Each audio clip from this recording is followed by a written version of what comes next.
Un cordial saludo a todos. El día de hoy nos acompaña Roberto Borjabat y Marco Durán, quienes son parte del equipo de U4E. Voy a dar una breve presentación y reseña de su experiencia. Roberto es coordinador regional para América Latina y el Caribe en U4E, como oficial de programa en la unidad de cambio climático de la Oficina Regional para América Latina y el Caribe del Programa de Naciones Unidas para el Medio Ambiente. Roberto es responsable de la implementación a nivel regional de la iniciativa United for Efficiency, más conocida como U4E, de eficiencia energética que busca apoyar a los países a transformar sus mercados hacia productos y equipos más eficientes. Roberto es también responsable del desarrollo de proyectos de eficiencia energética y de fomentar los vínculos con otras iniciativas de cambio climático. Roberto posee un título de ingeniería por la Universidad Politécnica de Madrid, en España, y es Master of Business Administration en la Universidad de Queensland, en Australia. La reseña de Marco Durán, igual es especialista de eficiencia energética y cooling en United for Efficiency.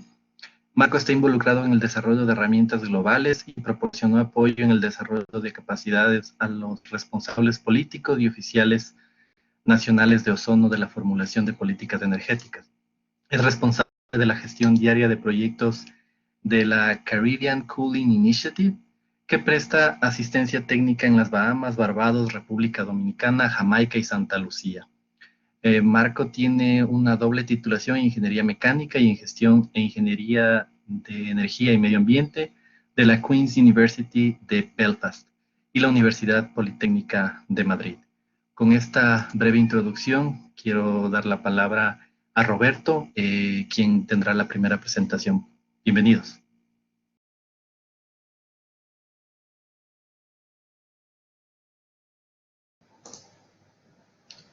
Sí, muchísimas gracias, Adrián. ¿Me puedes escuchar, verdad?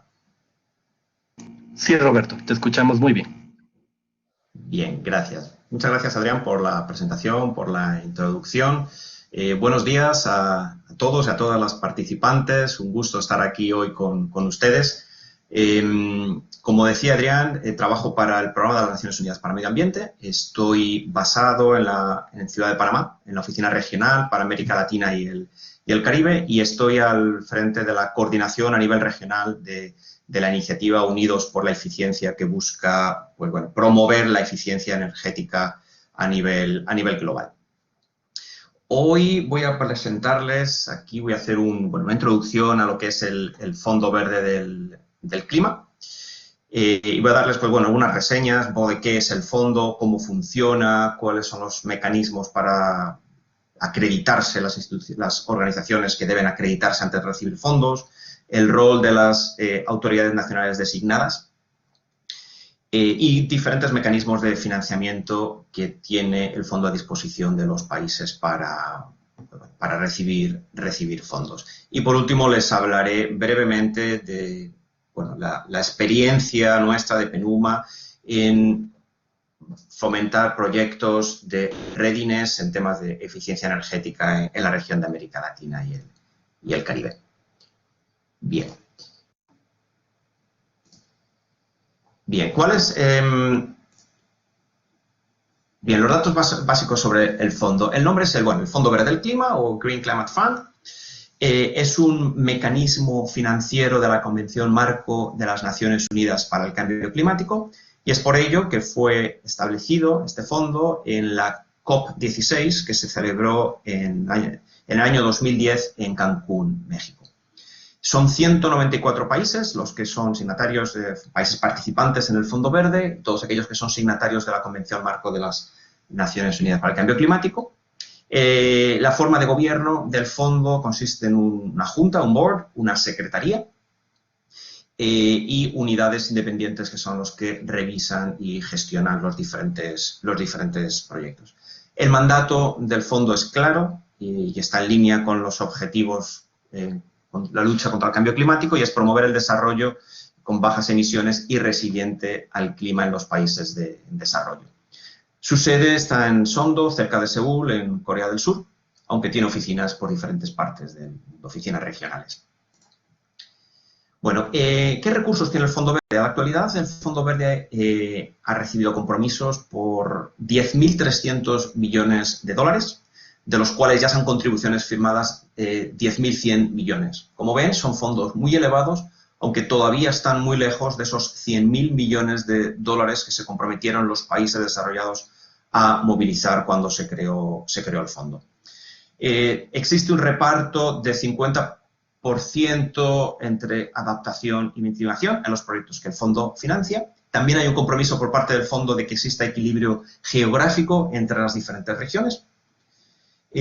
Los recursos de adaptación, hay un compromiso por parte del fondo para que al menos un 50% de dichos recursos estén destinados a los países más vulnerables, y entre ellos están pues, los pequeños estados insulares en desarrollo, los LDCs, los países menos desarrollados, y los estados africanos que puedan ser más vulnerables. Además de estos fondos, hay 130 millones de dólares para apoyo en concreto a los países en planes nacionales de adaptación y 40 millones de dólares para apoyo a los países en la preparación de proyecto. ¿Cuáles son las características del fondo? Bueno, es muy importante la apropiación nacional a través del punto focal en el país, que se denomina la Autoridad Nacional Designada. Como decía, tiene que haber un equilibrio entre adaptación y mitigación. Existe una igualdad de voz para países desarrollados y en desarrollo, y esto se manifiesta en forma que en el board, en la junta directiva, hay 20 asientos, de los cuales 10 son para países desarrollados, típicamente donantes del fondo, y otros 10 asientos para países en desarrollo, que son típicamente receptores de esos fondos. Hay una diversidad de entidades acreditadas, que les mostraré a continuación, y también de instrumentos financieros a disposición de los países. Y por último, hay uno específico dedicado al sector privado, que lo hace diferente de otros mecanismos de financiamiento climático. Por ello, podemos decir que el Fondo Climático el Fondo Verde del Clima es el fondo climático actual más grande que existe.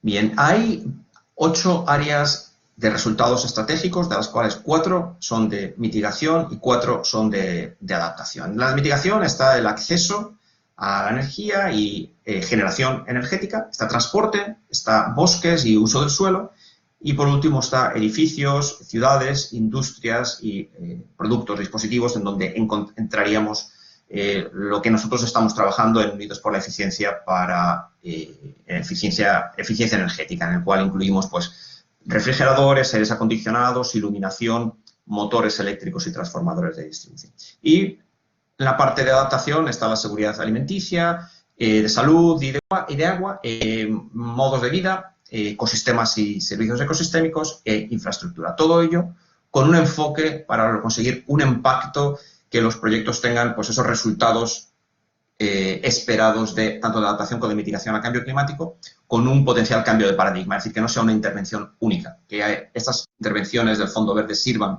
para generar ese cambio tan necesario.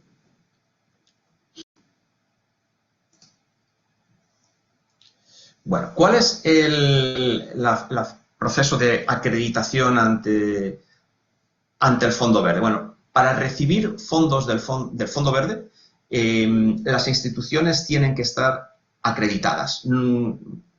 Y hay 2 tipos de acreditaciones. Una es la acreditación de instituciones internacionales, que acceden directamente a esa acreditación a través del Fondo Verde, que obviamente hay unos requisitos complejos que hay que cumplir para poder acreditarse, y ahí pues cabe destacar organizaciones internacionales, bancos regionales de desarrollo, incluso hay instituciones del sector privado, y hay también agencias bilaterales de desarrollo.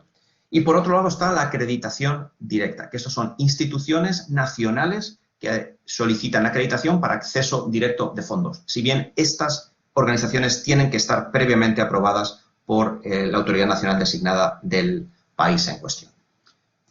El proceso, pues bueno, aquí ven un poco las diferentes formas de acreditación que hay, cuál es los requisitos previos para poderse acreditar. Mandato y trayectoria, tiene que estar los objetivos de la organización que quiera acreditarse tienen que estar lógicamente alineados con los objetivos del fondo, tiene que tener al menos 3 años de operaciones, tiene que tener cierta cierta experiencia en funciones financieras, manejo de fondos, tiene que tener se asigna, ¿no?, una cierta categoría de riesgo ambiental y social y se acredita para un tamaño específico, ¿vale? Para manejo de fondos, de proyectos de hasta un volumen concreto. Por ejemplo, Penuma está acreditado para manejar proyectos de 50 millones de dólares, pero como ven, hay proyectos de más de 250 millones que son típicamente manejados por bancos, que son las instituciones, lógicamente, que tienen pues los mecanismos para movilizar este tipo de recursos. Aquí pueden ver pues, una lista de instituciones que ya están acreditadas ante el Fondo Verde, que pueden no estar actualizadas del todo. Estamos hablando de 97 a mitad del año pasado, en el cual pues, ven en la parte de arriba que son algunas instituciones nacionales y en la parte de abajo pueden ver hay instituciones internacionales, como les digo, ¿no?, agencias de colaboración, agencias bilaterales de cooperación internacional, como la GIZ y, obviamente, organismos que forman parte del sistema de las Naciones Unidas. Bien, ahora pasamos al rol de la autoridad nacional designada, es decir, el NDA, como se llama. La autoridad nacional designada es una persona, una organización, una institución pública que ha sido designada por el país para que trabaje como interlocutor, o sea, el interlocutor nacional con el Fondo Verde. Habitualmente está ubicada en el Ministerio de Medio Ambiente, pero también hay casos en los que se ubica en el Ministerio de Economía o Finanzas o incluso en el Ministerio de Planificación. Estos serían pues un poco los roles o el proceso del país para trabajar con el Fondo Verde a través de la Autoridad Nacional Designada. Es obligación del país, como digo, establecer y mantener actualizado quién es la Autoridad Nacional Designada, porque es exclusivamente a través de esta persona o de esta oficina con quien el Fondo Verde va a establecer ese contacto como interlocutor y ninguna intervención va a ser realizada en el país sin la aprobación previa de la Autoridad Nacional Designada. Es también el rol de esta institución el participar en las reuniones estratégicas en las que se definan cuáles van a ser las intervenciones programáticas en el país, identificar a instituciones que puedan acceder a recursos del fondo a través de la acreditación directa, del acceso directo, y participar en el desarrollo de propuestas y programas para presentar propuestas de financiamiento a través de las diferentes entidades acreditadas. Es decir, aquí tenemos brevemente cuáles son los roles, es decir, convocar a los actores nacionales para discutir precisamente cuáles son las acciones que el país va a emprender en el marco de actividades del Fondo Verde, emitir esas cartas de nominación para las instituciones que quieran acceder a fondos del Fondo Verde, emitir las cartas de no objeción, y eso es muy importante porque sin esas cartas ningún proyecto va a ser aprobado, de no objeción para proyectos o programas que el Fondo Verde vaya a aprobar, e incluso para las propuestas de readiness, que bueno, son de menores fondos y les contaré a continuación, y por supuesto hacer una supervisión estratégica de cualquier proyecto que se esté implementando y que esté alineado con las prioridades nacionales. Bueno, no quiero entrar demasiado en detalle en esta parte, pero es crítico esta parte de subrayar la centralidad de la apropiación nacional como principio fundamental del Fondo Verde. Y aquí siempre es ese rol de la Autoridad Nacional Designada quien decide, ¿no?, y tiene ese rol crítico en cualquier relación con el Fondo Verde. Bien, vamos a hablar ahora, les voy a presentar los diferentes mecanismos que tiene para financiar proyectos y programas el Fondo Verde. Este sería un listado bastante genérico de qué tipo de financiación se puede acceder a través del Fondo Verde. Primero sería la parte de readiness, que es una parte, como bien dice el nombre, preparatorio, que son fondos limitados a $1 millón por país y por año para desarrollar esas actividades que sean necesarias previa a la solicitud de una propuesta de financiamiento mucho mayor. Y ahí está, pues bueno, creación de capacidad, trabajar en marcos estratégicos, apoyo incluso a las entidades de acceso directo. También dentro de esta parte de readiness están los planes nacionales de adaptación, que son unos fondos que el Fondo Verde pone a disposición del país con un importe máximo de 3 millones. El readiness es $1 millón por año en el país. Y ahí nosotros hemos tenido pues bueno, experiencias positivas trabajando con los diferentes países de la región para movilizar esos recursos para trabajar en eficiencia energética. Posteriormente y antes de la propuesta de financiamiento se puede desarrollar el Project Preparation Facility, que les explicaré un poquito más adelante, que son solicitar fondos para el desarrollo de propuestas de financiamiento. El proceso, la propuesta de financiamiento es un proceso laborioso, habitualmente son propuestas complejas de desarrollar, estamos hablando de financiamientos elevados, de muchos millones de dólares, y obviamente esas propuestas tienen que estar muy bien afinadas para que sean aprobadas por el Fondo Verde. Hay algún mecanismo más sencillo, como es el Simplified Approval Process, el proceso de aprobación simplificado, del cual les comentaré en breve para bueno, darles algunos datos de ello. Y por último, bueno, proyectos piloto para favorecer para desarrollar proyectos red y la ventanilla del sector privado para facilitar eso a fondos del sector privado en aquellas medidas que trabajen con cambio climático.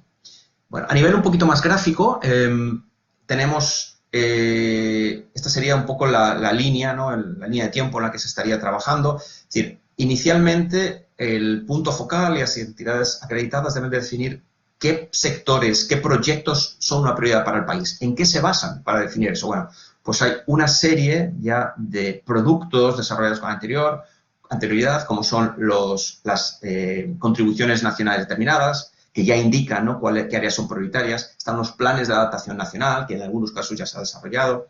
Los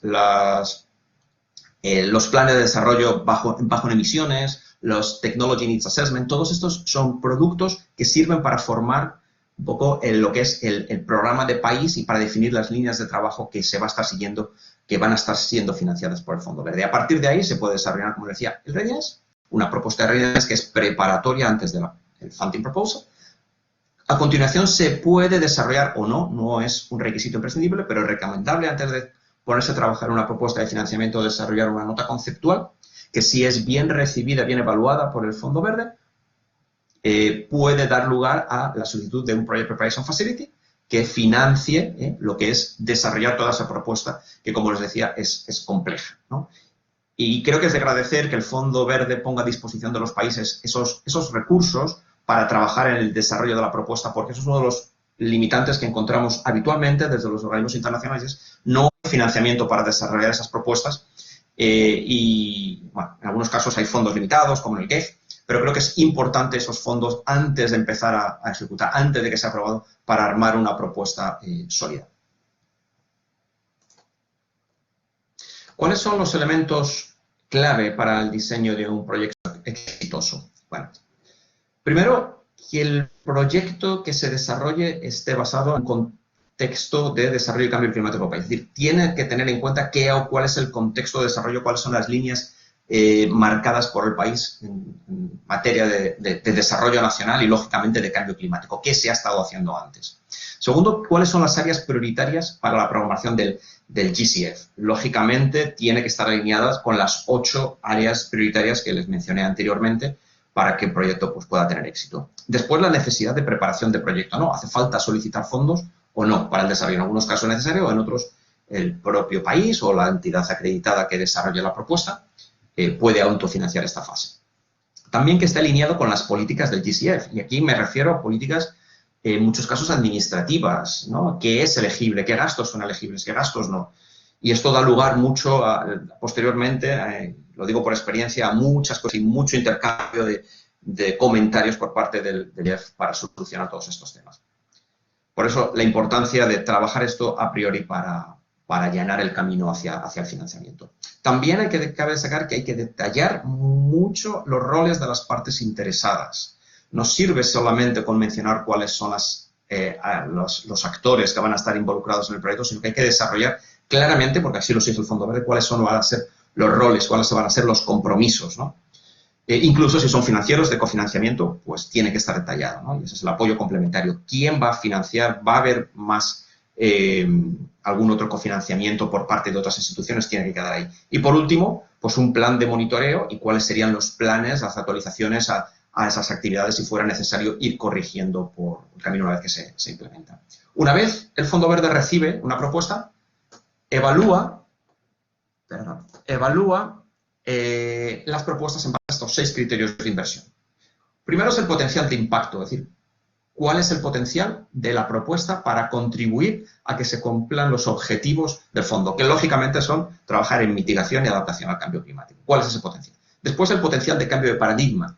No se trata de financiar una inversión única, se trata de que esto sea un impacto a largo plazo, que el cambio sea irreversible, por así decirlo. No, el Fondo Verde no va a financiar un programa de reemplazo, digamos algo sencillo, de bombillas a bombillas más eficientes si no se acompaña con un programa de trabajar en estándares, de trabajar en etiquetado, de prohibir productos ineficientes. Es decir, no puede volverse atrás con una intervención del Fondo Verde. Es importante el potencial de desarrollo sostenible. ¿Qué beneficios colaterales hay? Es decir, una intervención del Fondo Verde va a aportar puestos de trabajo, va a tener implicaciones ambientales, sociales, de género positivas en la población. Eso es uno de los criterios que se van a evaluar. Después, como decía anteriormente, la apropiación del país. Es importante que la apropiación del país que tenga un rol importante para implementar y para fortalecerse para que ese proyecto o similares puedan ser reproducidos directamente por el país en el futuro. Después estaría la efectividad y la eficiencia. Es decir, estamos hablando de proyectos, de propuestas que tienen que ser sólidas, económica y financieramente y costo efectivas. ¿Vale? ¿Qué quiere decir costo efectivas? Pues, lógicamente, uno de los criterios de evaluación es cuál es el costo, por ejemplo, para un proyecto de mitigación. ¿Cuál es el precio de reducir una tonelada de CO2 para este proyecto? Y, lógicamente, cuanto mejor sea la costo-efectividad, pues más puntos, más probabilidades tiene de que el proyecto sea exitoso y se apruebe. Y también, pues, qué cofinanciamiento va a existir, especialmente se espera cofinanciamiento especialmente, no exclusivamente, pero especialmente para actividades de mitigación. Y, por último, la sensibilidad del proyecto a las necesidades de los destinatarios, ¿no? Es decir, qué análisis se ha hecho de qué necesidades tienen los beneficiarios del proyecto y cuáles son sus vulnerabilidades. Estos serían los 6 criterios en los cuales se va a centrar el Fondo Verde para evaluar esas propuestas. Bueno, este es el ciclo de proyectos del GEF, no sé si lo podrán ver, es demasiado pequeñito, está en inglés, pero simplemente, pues bueno, marcarles de aquí hacia la derecha, primero las discusiones internas, ¿no? Para establecer ese programa de trabajo, empezar a generar ideas de proyecto, desarrollo de una nota conceptual que se emite ya al Fondo Verde, se envía al Fondo Verde, si el Fondo Verde la recibe y es evaluada positivamente, pues ya se trabaja en el desarrollo de esa propuesta, como les decía, con o sin financiamiento del GEF, la revisión del propio Fondo Verde de esa propuesta, que ahora les mostraré a continuación, es un proceso que puede ser largo. Si se aprueba, aquí llega la aprobación del BORD, cualquier proyecto de financiamiento tiene que ser aprobado, tiene que ir al BORD, a las reuniones del BORD. Una vez aprobado, todos los arreglos legales, que pueden ser complejos en proyectos de mucha envergadura, y a partir de ahí ya la implementación en la cual pues, bueno, tiene que haber monitoreo, tiene que haber adaptación en caso de que haya desajustes y obviamente al final pues una evaluación, lecciones aprendidas y cierre de proyecto, que es básicamente el ciclo bastante habitual de cualquier proyecto de esta envergadura. Bueno, como os decía, en el mejor caso, desde que se envía una propuesta al Fondo Verde hasta que se aprueba, puede pasar hasta 190 días, que es más de medio año. Y esto estamos hablando de el mejor de los casos. Entonces, hay una serie de revisiones, aquí en rojo es una revisión inicial, que se comprueba, pues bueno, que están todos los documentos, que están todos los requisitos previos, no administrativamente, hablo, y a partir de aquí hay una serie de revisiones técnicas que dan lugar, ¿no?, a un intercambio pues bueno, entre el Fondo Verde y la entidad solicitante, que puede dar lugar a un tiempo, se puede extender mucho en el tiempo porque son muchos los comentarios que a veces se reciben del Fondo Verde y esto puede demorar el recoger toda esa información adicional que está solicitando el Fondo Verde. Perdón, me fui. Bueno, y como les decía, creo que no cabe más, no es necesario ahondar más aquí, para esa facilidad de preparación de proyectos que los países pueden hacer y que obviamente se envía esa solicitud junto con la nota conceptual, del proyecto y si el Fondo Verde estima interesante ese proyecto para ser financiado, otorga esos fondos de financiamiento para el desarrollo de la propuesta. Bien, vamos a hablar algo ahora del programa de Readiness, que como les decía es un proyecto previo al desarrollo de propuestas de financiamiento y en lo que los países pues, pueden solicitar y lamentablemente, y no sé si habrá en el grupo representantes de país o no, pero lamentablemente estos fondos no siempre se usan y hay, como les decía, hay $1 millón por país y por año que pueden ser destinados a medidas de readiness y las medidas de eficiencia energética y trabajar regulación de eficiencia energética encaja perfectamente con, pues, bueno, con las directrices de este programa de readiness. Al final les mostraré brevemente un par de ejemplos. Bueno, este es el paso, ¿no? Es un poco similar al anterior, pero bueno, hay que conceptualizar la propuesta. Tiene que ser aprobada por el punto focal de la Autoridad Nacional designada en el país.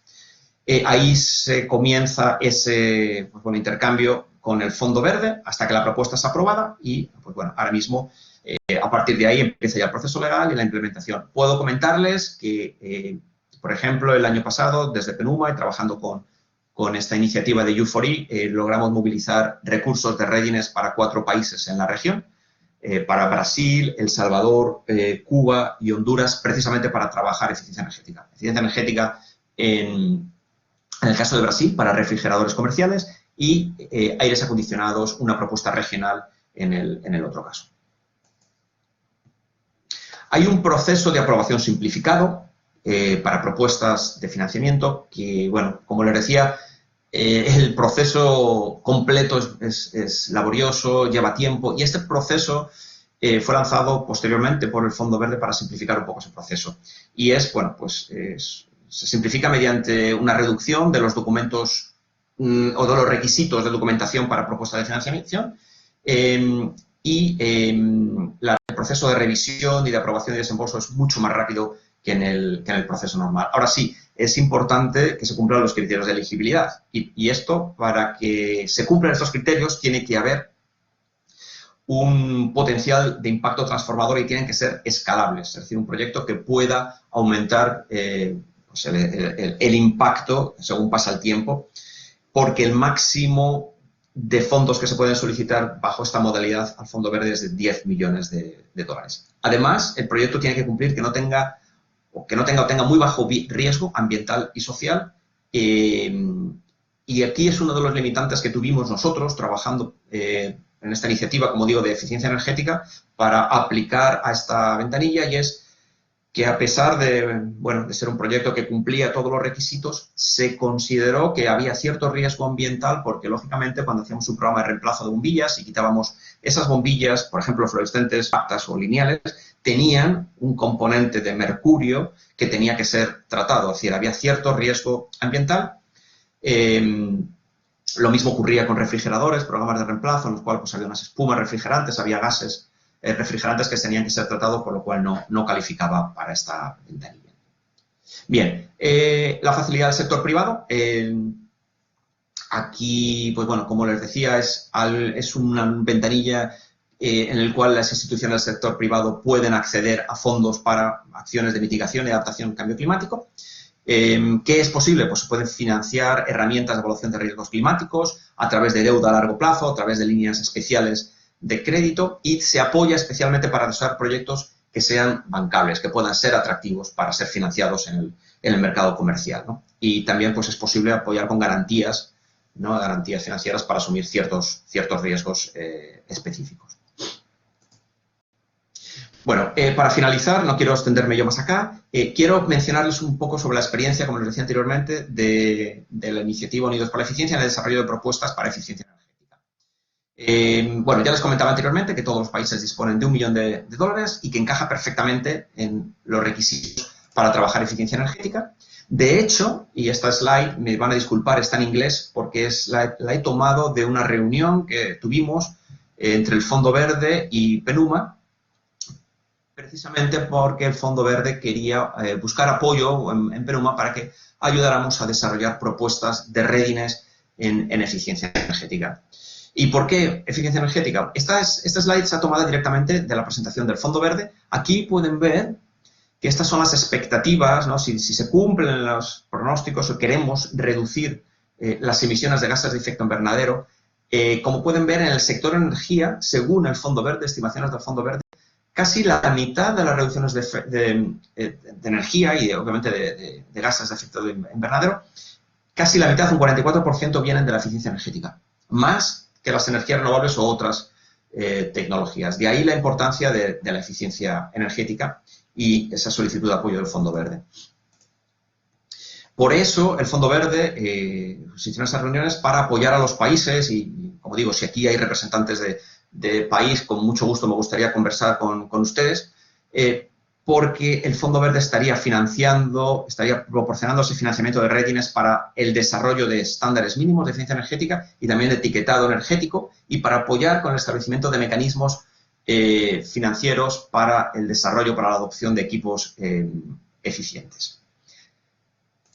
¿Y en qué áreas, en qué sectores estaría interesado en trabajar el Fondo Verde en esta ventana? Bueno, pues hay dos. Uno es cooling, incluyendo aires acondicionados y refrigeración, y otro es motores eléctricos. ¿Y por qué cooling? Bueno, pues lógicamente a medida que el cambio climático se va haciendo más evidente y está existiendo ese calentamiento global, esta curva, que es la curva de temperatura, va desplazándose hacia la derecha y lógicamente las necesidades de enfriamiento pues son mayores. Y las decisiones que se tomen hoy o que se dejen de tomar van a tener efecto en los próximos años porque obviamente los equipos están instalados durante mucho tiempo y es necesario trabajar ya, y eso el Fondo Verde lo tiene claro, en estos equipamientos que va a tener mucha más relevancia en los años venideros.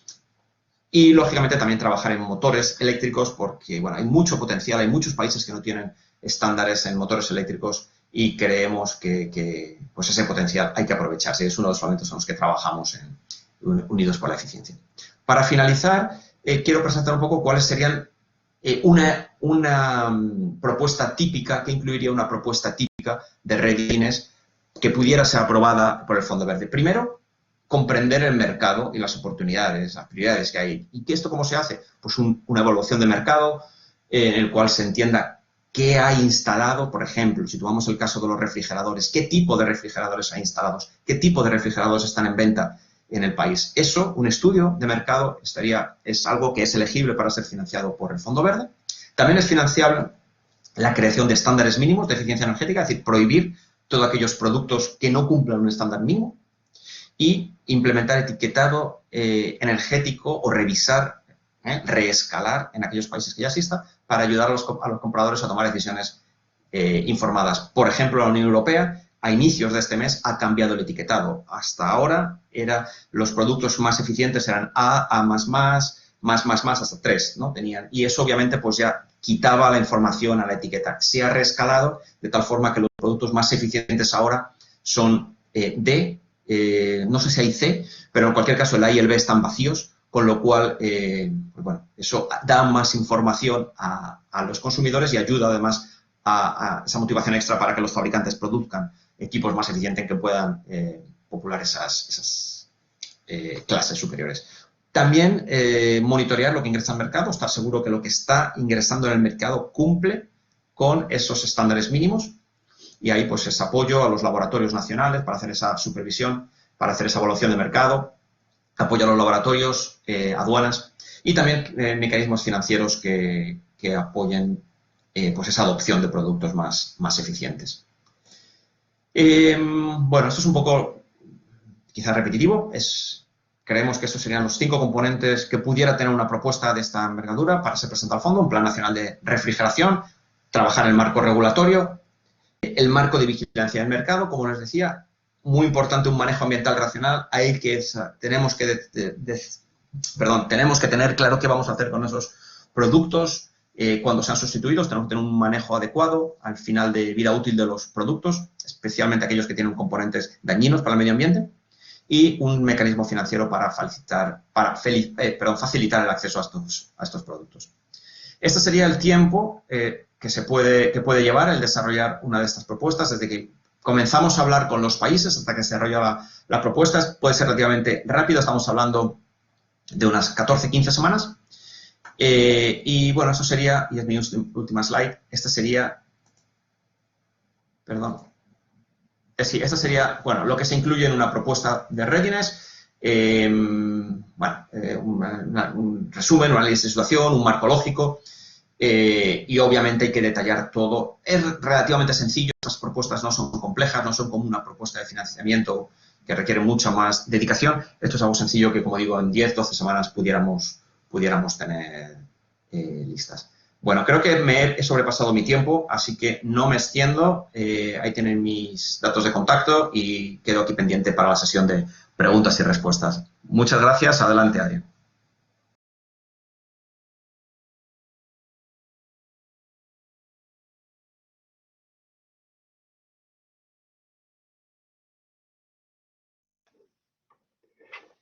Muchas gracias, Adrián. No sé si me escuchan bien.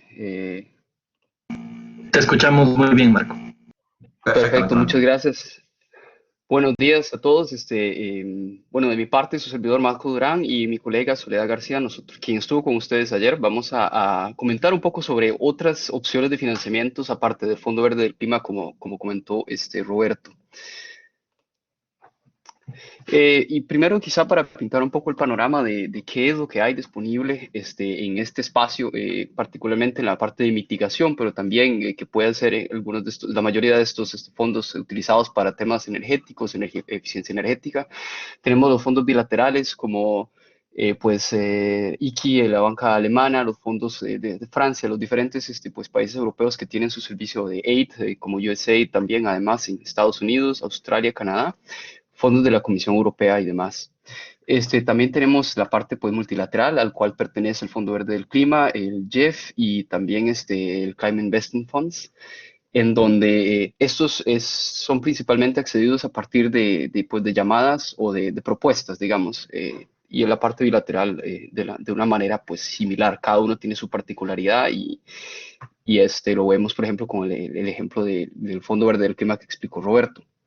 Luego, pues también queríamos comentarles acerca de la filantropía, porque el tema de filantropía ha estado trabajando particularmente, o sea, dependiendo del tema en donde se quieren concentrar y el área donde los inversionistas quieren apoyar, pero ha habido diferente trabajo que particularmente hemos hecho nosotros en Unidos por la Eficiencia con el Kigali Cooling Efficiency Program, que lo vamos a presentar ahora, pero pues esto es un área en donde está creciendo hacia el lado climático. Se ve, por supuesto, que es una prioridad para la humanidad.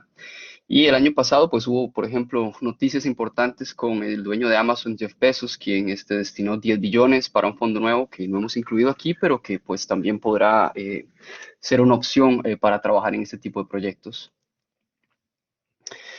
Para presentar quizá un panorama de financiamiento en Latinoamérica, aquí tenemos en la gráfica, la número 1, cuáles son los diferentes fondos. En el margen izquierdo, la cantidad de dinero que han dispuesto desde el 2003 hasta el 2020.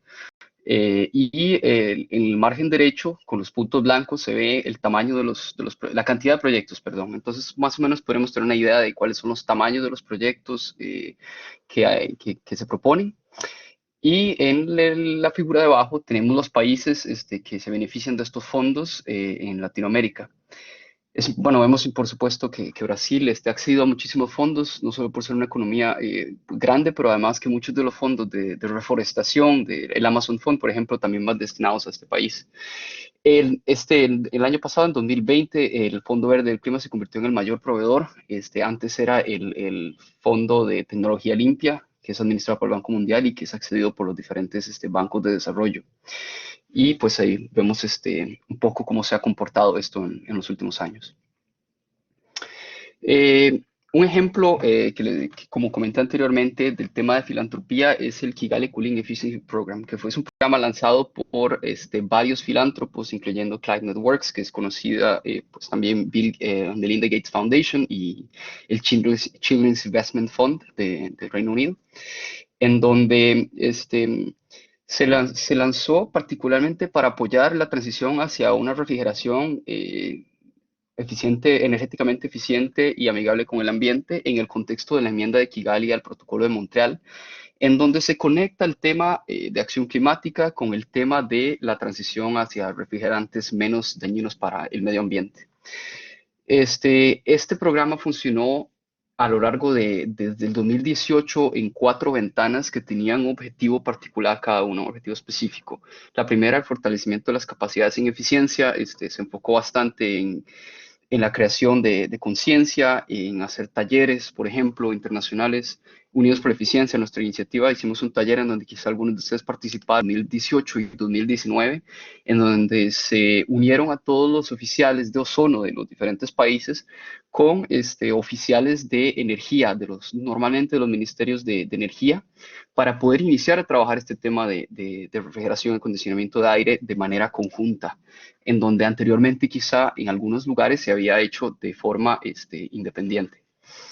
La siguiente ventana, que fue la de políticas, estándares y programas, se trabajó con programas nacionales y regionales para la implementación de MEPS, como comentó Roberto anteriormente, y también para el desarrollo de programas de incentivo en mecanismos financieros, por ejemplo, para introducir equipos más eficientes en los mercados y ayudar a darle un empuje a estos estándares de eficiencia, por ejemplo, para que el mercado adoptara y pudiera cumplir con estos niveles.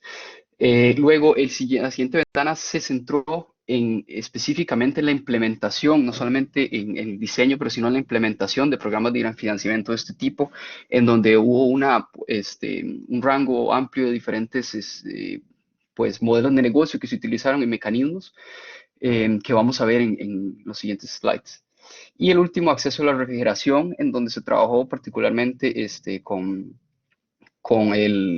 diferentes economías que querían incluir no solamente elementos en su NDC relacionados a este tema, pero sino que también buscar la demanda que no está siendo suplida en este momento y trabajar con esto. Tenemos 3 ejemplos de proyectos que Unidos por la Eficiencia ha trabajado a partir de este fondo de filantropía. Tenemos un proyecto en el Caribe que apoyó el desarrollo de estrategias nacionales de refrigeración y acondicionamiento de aire, además del desarrollo de un mecanismo financiero, Cooling as a Service, o de servitización o de venta por servicios, que mañana vamos a detallar más acerca de estos proyectos y cuáles fueron esas actividades. Y se hizo estudios de mercado de diferentes elementos para entender bien el comportamiento. En Ghana y Senegal, al igual, se está trabajando actualmente con varios mecanismos en donde hay un sistema en donde se paga por medio del recibo del teléfono al adquirir un equipo más eficiente, perdón, el recibo de electricidad al adquirir un equipo más eficiente. Y se ha hecho mucha campaña para que todo este tipo de servicios llegue a la población. Y por último, y me disculpan que el título dice Costa Rica, pero es un proyecto en Ruanda que está trabajando con el tema de leasing. Por otro lado, también existen los de entrega financiera. En este caso no serían fondos, ya sea multilaterales o de filantropía, que proponen o que disponen de fondos para trabajar, sino que son mecanismos que ya se pueden implementar dentro de los países como modelos de negocios y diferentes opciones que hay para generar o para disminuir las barreras que hay en la inversión y que el tema de eficiencia energética pueda avanzar con mayor facilidad. Entonces, por ejemplo, existen los préstamos y líneas de créditos en donde pues, los bancos le prestan a los suplidores, bueno, le abren líneas de crédito a los suplidores y los suplidores pueden generarle préstamos a las personas para que puedan acceder a estos equipos sin tener que hacer la inversión completa inicial. También están los programas de pago a través del recibo eléctrico, como comenté anteriormente. También la compra masiva a través de licitaciones públicas, en donde se aprovechan las economías de escala para que los gobiernos adquieran una gran cantidad de equipos más eficientes, y esto ayuda a que también los proveedores no solamente puedan traer estos equipos, pero sino que además sean pues, conocidos, utilizados y se genera la confianza de que generan los ahorros prometidos también a nivel nacional. Está el venta por servicio o servitización, que es como el modelo Cooling as a Service, que si no lo conocen, es un modelo en donde, por ejemplo, en un edificio o en un local, las personas compran un servicio de recibir unidades de enfriamiento en vez de comprar el equipo. El equipo es manejado por el suplidor o por el fabricante, incluyendo la operación y el mantenimiento. y el cliente lo que paga es el servicio. Lo podemos comparar con Uber o con el modelo de Xerox en los 80s, en donde eso inclusive ayuda mucho a la división de los incentivos, en donde el proveedor que maneja el equipo se asegura de que el equipo esté operando siempre y que además pues, opere de manera eficiente, porque si no, no recibe el pago del servicio. Y del lado del cliente, pues el cliente no tiene que llevar la responsabilidad de dar este mantenimiento y algo más que no es su negocio, sino su negocio es pues la venta de algún producto u otra cosa que no tiene que ver con refrigeración. Y por otro lado están las microfinanzas, que son principalmente para eh, porciones de la población que quizá no tienen la facilidad de acceder a créditos de una manera más fácil o donde tienen que tener cuentas bancarias, y en muchos países pues hay muchas personas que no son parte del sistema bancario, y esta es una opción viable para este sector de mercado. También existen las fuentes domésticas, que es muy importante pues también mencionar y considerar que podemos hacer a lo interno para poder dinamizar un poco los mercados también. Por supuesto, el presupuesto general del gobierno, en donde se puede compensar por la reducción de subsidios o la sustitución. Queremos desincentivar, por ejemplo, el consumo de combustibles fósiles e incentivar la eficiencia energética, y podemos un poco ajustar eso para poder dirigirnos en esa dirección. También la recuperación de costos a través de las tarifas de registro de productos. Y este es un tema que lo pueden ver en esta guía que tenemos incluida en el slide, en donde cuando se establecen MEPs, se puede establecer también lo que llamamos un sistema de registro de productos, en donde los proveedores, cuando quieren vender un equipo dentro del mercado, para asegurar que cumplan con los estándares que se han establecido en el país, registran su producto en un sistema que pues que no solamente tiene estas condiciones y asegura que tenga, por ejemplo, las pruebas de laboratorio y demás, sino que además se cobra un fee por el registro de estos productos, o una tasa, y esto pues permite no solo sostener este servicio, pero dependiendo de cómo se maneje, también invertir para incentivar la eficiencia energética. Multas por incumplimiento cuando los equipos no cumplen con los estándares, y en las tarifas de electricidad, cuando por ejemplo se reestructura las tarifas para los consumos medios, bajos y los consumos altos, y se ajustan los precios en función del consumo y también de la potencia. Y esto también puede generar fondos para trabajar. Ahora vamos a pasar, le doy el espacio a mi colega Soledad García, quien va a presentar sobre los siguientes temas. Gracias, Marco. Hola a todos. Bueno, para complementar lo que Marco viene hablando de los distintos fondos, voy a comentar sobre el fondo del GEF, o en español el Fondo Mundial para el Medio Ambiente, y sobre el NAMA Facility. Así que bueno, arrancamos con el GEF. Es una fuente de financiamiento que se estableció en el 91 y está dirigida a todos los países en desarrollo para implementar proyectos que contribuyan a cumplir sus compromisos de mitigación que fueron asumidos en el Acuerdo de París. O sea, los NDC, como hablaba Roberto, las contribuciones nacionalmente determinadas. Los temas a los cuales se apoya el fondo pueden ser muy variados, desde degradación de suelo, vida silvestre, agua, cambio climático, etcétera. Al igual que con el Fondo Verde, estas son asignaciones de fondos que tienen disponible cada país, pero en este caso no es la misma partida para todos, sino que varía por país. O sea, no es como en el Fondo Verde, que era 1 millón, sino que va cambiando según el país. La totalidad de fondos se va renovando en ciclos cada 4 años, y el presupuesto del país se divide por temáticas, que dependiendo del país puede ser transferibles entre sí hasta un determinado monto, ¿no?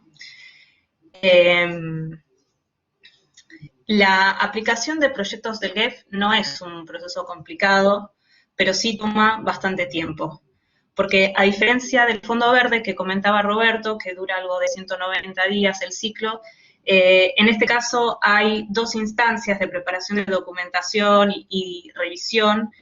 Entonces hace que desde la formulación de la nota de concepto a la implementación del proyecto puedan pasar tranquilamente 18 o 24 meses, así que es un proceso largo. La aplicación de los proyectos también se hace a través de un punto focal que hay en cada país, ¿no?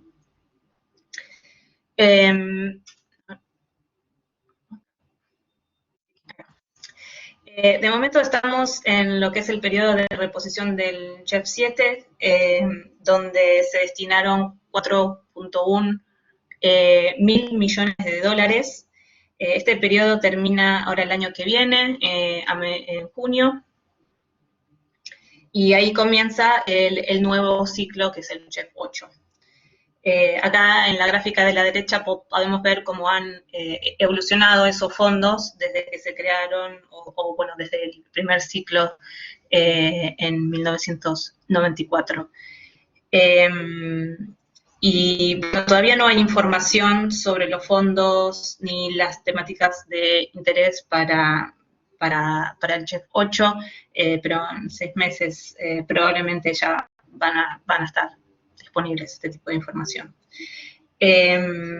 Ahora, para el desarrollo de proyectos, además de los fondos del JEF, que es una suerte de subsidio, ¿no? O sea, son fondos no reembolsables, se solicita lo que es una cofinanciación, ¿no? Con una relación de 1 a 6, o sea, por $1 millón que aporta el GEF, se pide una cofinanciación de 6 millones.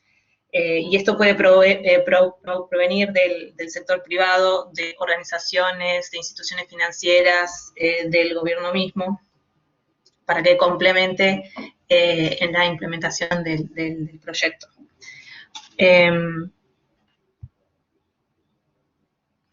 Okay. Para darles un ejemplo, con esta tablita, acá vemos algunas locaciones para los países de la región. Hay algunos países, como puede ser Bolivia, Brasil, que permite esta transferencia de fondos entre los distintos temas. Acá vemos cambio climático, biodiversidad y degradación de tierra. Hasta un límite de 2 millones, 10 millones, etc. Hay otros países, como El Salvador, que tienen plena flexibilidad, ¿no?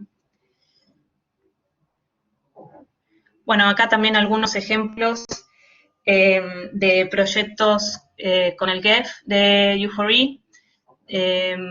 Por ejemplo, de hecho, la mayoría de nuestros proyectos son financiados con este fondo, son proyectos de alrededor de 36 meses, y los presupuestos rondan 1,5 millones en el caso de Pakistán, 2 millones en el caso de Costa Rica, y una cofinanciación de 5 millones, como para que se den una idea de los montos. Ahí va. Bueno, por otro lado, entonces, tenemos el programa del UNAMA, y este es otro ejemplo de un fondo multilateral. Está conformado por fondos de Alemania, del Reino Unido, de Dinamarca y de la Comisión Europea, también con el fin de apoyar a los países con propuestas de temas que estén explícitamente incluidos en los NDC, ¿no? O sea, acá son un poquito más exigentes. En este caso, los fondos se renuevan de forma anual, en lo que son ventanas, o sea, son periodos muy concretos de 5 meses, con fechas que van cambiando de año a año. Y la particularidad de este fondo es que son fondos únicos, o sea, no hay una partida para cada país, sino que es un único presupuesto que se reparte entre los proyectos que se seleccionan. Esto cambia bastante las cosas porque hace que sea un proceso muy competitivo. Pero bueno, todos los países pueden aplicar distintos proyectos, no hay un límite para las aplicaciones, lo que sí que, bueno, van a estar compitiendo entre sí, ¿no? La aplicación de los proyectos la pueden hacer agencias implementadoras como UNED, los gobiernos mismos o los organismos comerciales. Este fue un cambio que se introdujo ahora en el último llamado. De momento estamos en el llamado 8, este cierra a finales de mayo, es para la postulación de proyectos de entre 3 a 5 años, se puede solicitar entre 5 hasta 25 millones de dólares por proyecto, y también se solicita una cofinanciación, que más o menos es el mismo ratio que para el GEF, acá de 1 a 7.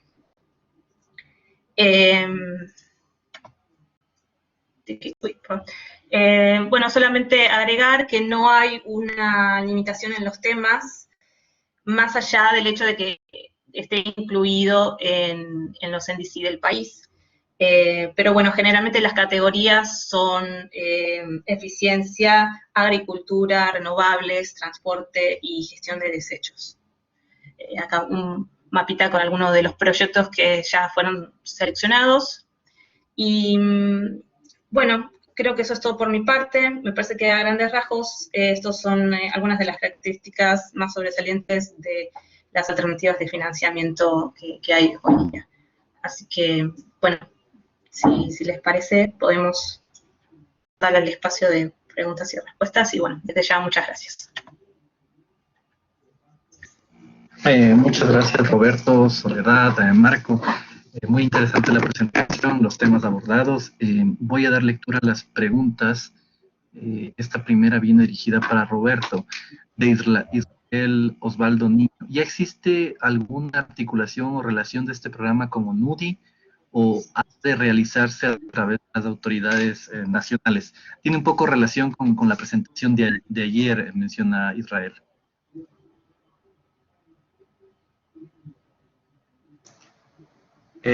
Bueno, entiendo que ONUDI, que también es una agencia de Naciones Unidas, está acreditada ante el Fondo Verde y, lógicamente, puede implementar también proyectos, ¿no?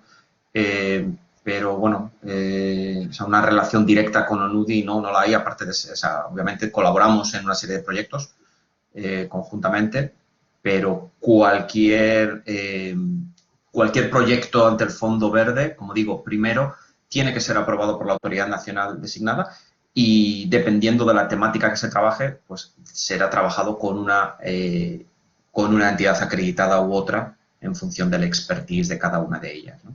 Y en este caso, tanto UNUDI como nosotros, PENUMA, pues tenemos nuestras áreas de especialización y estamos trabajando en temas muy, muy concretos. No sé si eso responde a la pregunta. Gracias, Roberto. La siguiente también para ti, de Cruz Rafael García. En Latinoamérica y el Caribe, de los proyectos financiados por GCF, ¿el mayor porcentaje de estos son micro, small, medium, large? Mira, puedo hablar de lo que trabajamos en PENUMA, y PENUMA solo podemos trabajar proyectos pequeños, porque son proyectos hasta 50 millones de dólares y eso es el tope máximo por el que PENUMA está acreditado. No podemos implementar proyectos de más envergadura a no ser que se hiciera una nueva acreditación, ¿no? Y bueno, aprovecho también porque la misma persona preguntaba sobre cuáles han sido los países que han accedido a propuestas readiness para NAP, y lo he contestado ahí abajo en el chat. Hablo de las que se han implementado por PENUMA. Son 3 las que ya están en implementación, es Costa Rica, República Dominicana y Honduras, y actualmente estamos trabajando en el desarrollo de estos planes nacionales de adaptación para Panamá, México y El Salvador. Aparte de esto, me consta que hay algún otro plan desarrollado por otras agencias. Por ejemplo, PNUD está haciendo estos planes nacionales de adaptación en Uruguay, Haití y en Cuba. Y creo que también en Ecuador y en Argentina. Perfecto, muchas gracias, Roberto. Sí, justamente esa era la otra consulta que venía. Ahora tengo una para Marco. Ernesto Elenter nos pregunta, ¿ha funcionado en muchos casos concretos del Cooling as a Service? ¿Puede dar ejemplo de casos concretos? Sí, este modelo pues se inició a desarrollar hace unos tal vez 2 años quizá, entonces es algo realmente nuevo todavía. Hay proyectos en donde ya se está aplicando. Nosotros hemos trabajado con esto, con el partner BASE, que es la agencia de energía sostenible de Basilea, que van a estar acompañándonos a presentar mañana también. Sabemos que, por ejemplo, bueno, se tiene un aeropuerto que está utilizando este servicio en Singapur y que realmente los aeropuertos son casos que son bastante, o sea, que se pueden beneficiar bastante de esto, al igual que los hospitales o edificios de este tipo. También en Nigeria hay sistemas en donde es para el almacenamiento de equipo refrigerado, en donde también se está usando Cooling as a Service y como parte de la cadena del frío, que también es un tema que se viene trabajando como acceso. Les voy a incluir también este link de estos casos de estudio en el chat. Y hay varios proyectos que están en negociación, en donde posiblemente, tal vez en la parte también hotelera, que estuvimos conversando también. Y pues bueno, COVID tal vez ha atrasado un poco algunos proyectos que ya se empezaban a perfilar para ser utilizados. Pero pues sí, parece que puede ser una solución interesante dependiendo de la aplicación. Gracias, Marco, por la respuesta. Y ahora viene, creo que esta es para Soledad, de Luis Alfredo Carrasco. Supongo que la acreditación a un ente privado, empresas privadas, tendrá algún requisito. ¿Dónde buscarlo? Además, es interesante dónde encontrar los formularios a llenar para el acceso al financiamiento del GCF. ¿Cuál es el esquema para desarrollar las notas conceptuales? Por último, me preocupa la inversión GCF, es decir, cómo se justifican los desembolsos. Soy de Venezuela, laboro en energías renovables en un ente de adscripción al Estado.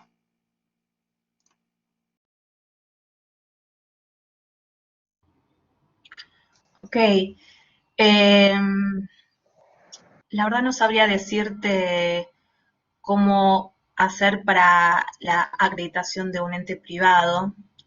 No sé, Roberto, si vos sabes sobre este tema, pero bueno, Sí. todo lo que tiene... Sí, No, sí, solo decir, a ver, yo no conozco los requisitos, disculpa, no conozco los requisitos, pero toda esta información está en la página web del Fondo Verde. Incluso mencionabas también los formularios para acceder al financiamiento y las notas conceptuales. Todo está en la página web del Fondo Verde.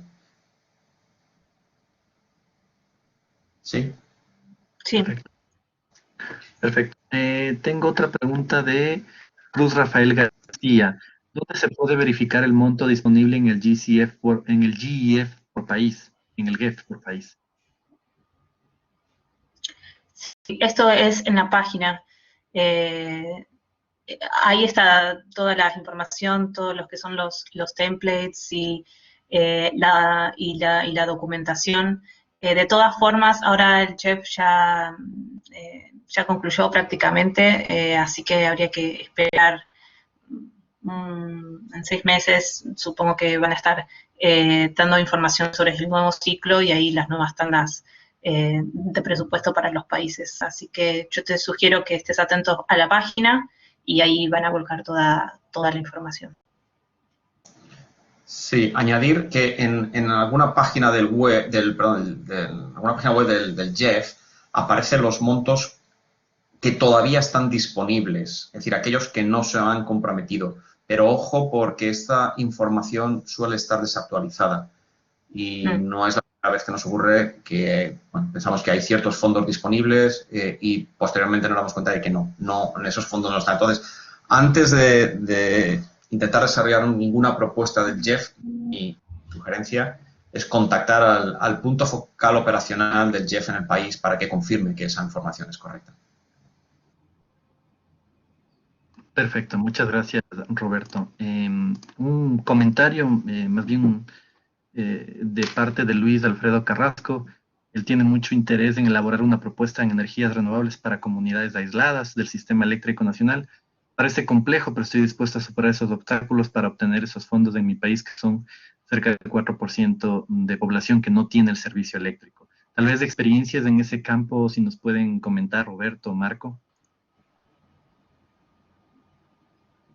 Sí, a ver, mi recomendación aquí, es decir, si estamos hablando de una propuesta nacional con fondos, ¿no?, del GCF o del GEF, de cualquier propuesta pasa, como mencionaba durante mi presentación, por esa aprobación del punto focal. Entonces, mi recomendación es, antes que nada, conversar con estos puntos focales, ver la disponibilidad de recursos, ver qué tan alineado están estas iniciativas con los planes nacionales y la voluntad de apoyar de esas instituciones.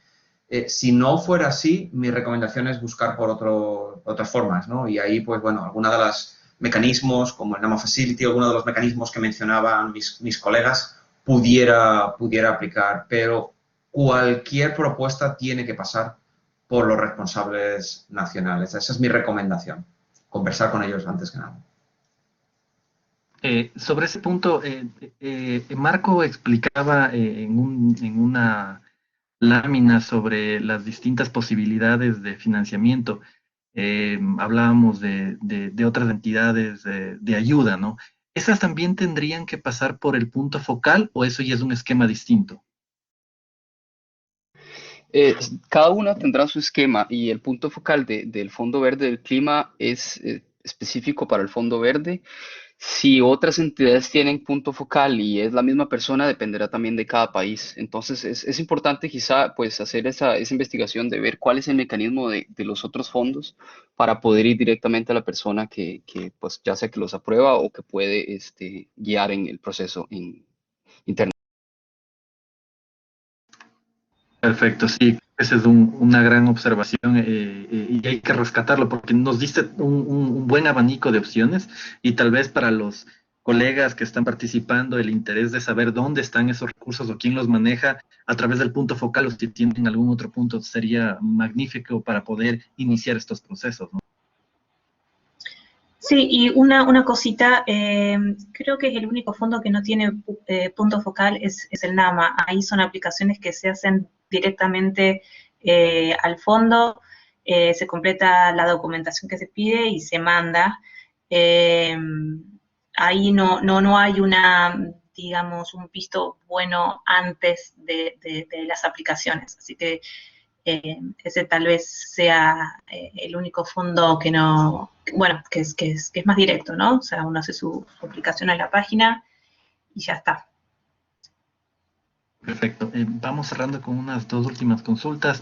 Cristian Pazmiño pregunta, si un proyecto tiene financiamiento de un multilateral, en este caso el BID, ¿es probable aplicar a fondos GEF para minimizar el impacto ambiental sobre el proyecto? Yo entiendo que sí, es posible, siempre y cuando se entienda los fondos apalancados del BID como un cofinanciamiento a este proyecto. Pero quizá eso fuera bueno cotejarlo, ¿no?, con el propio Jeff, con el punto focal. Ese es mi entendimiento. Es decir, todos los cofinanciamientos suman para el Jeff, ¿no? Y eso se vería como un cofinanciamiento adicional. Perfecto. Voy a finalizar con una consulta que quedó ayer pendiente, la escribí yo y capaz tiene interés con los participantes. Está relacionada a este tema de monitoreo, de verificación, de lo que son equipos eficientes. Lo más importante aquí son los laboratorios, son indispensables para poder verificar eso. Sin embargo, puede ser una limitante por la inversión que se requiere. ¿Existe algún programa regional que utilice laboratorios de distintos países para optimizar el uso de la infraestructura? Adicional, ¿existe alguna herramienta o programa de U4E para apoyar la implementación de laboratorios?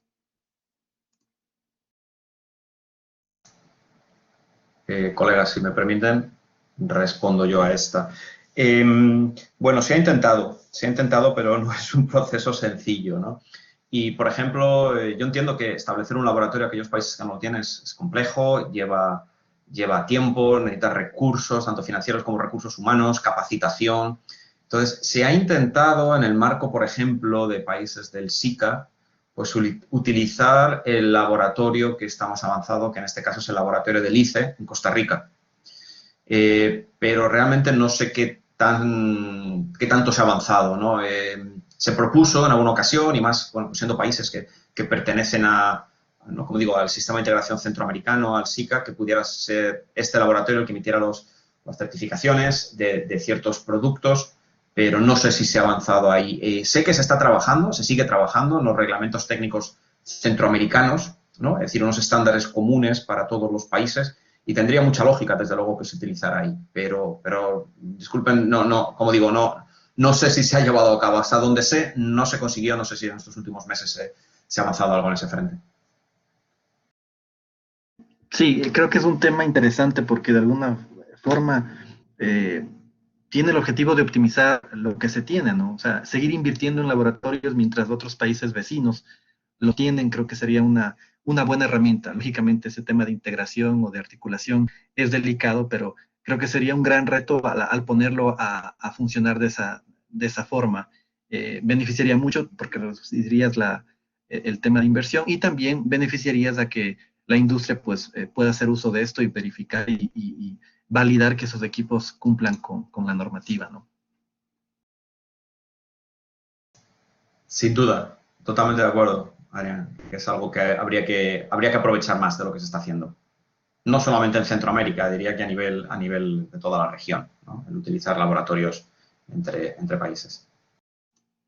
De acuerdo.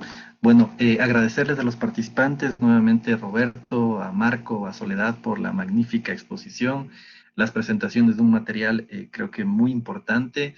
Queda abierta la línea a seguir buscando, a seguir indagando y proponer, como bien lo decían los participantes, con esas ideas en energía renovable, en el tema de cooling. Justamente ese es el objetivo de este tipo de webinars, ¿no? Poder abrir ese abanico de información para que las cosas vayan caminando y poder encaminar proyectos en beneficio de la industria y sobre todo del medio ambiente. Comprometerles para el día de mañana a la sesión final que vamos a tener sobre ejemplos de mecanismos financieros en proyectos nacionales y regionales. Comenzaremos igual a las 9, así que los esperamos. Muchas gracias a todos nuevamente. Muchas gracias a todos. Muchísimas gracias a todos por su tiempo. Un saludo. Gracias, hasta luego.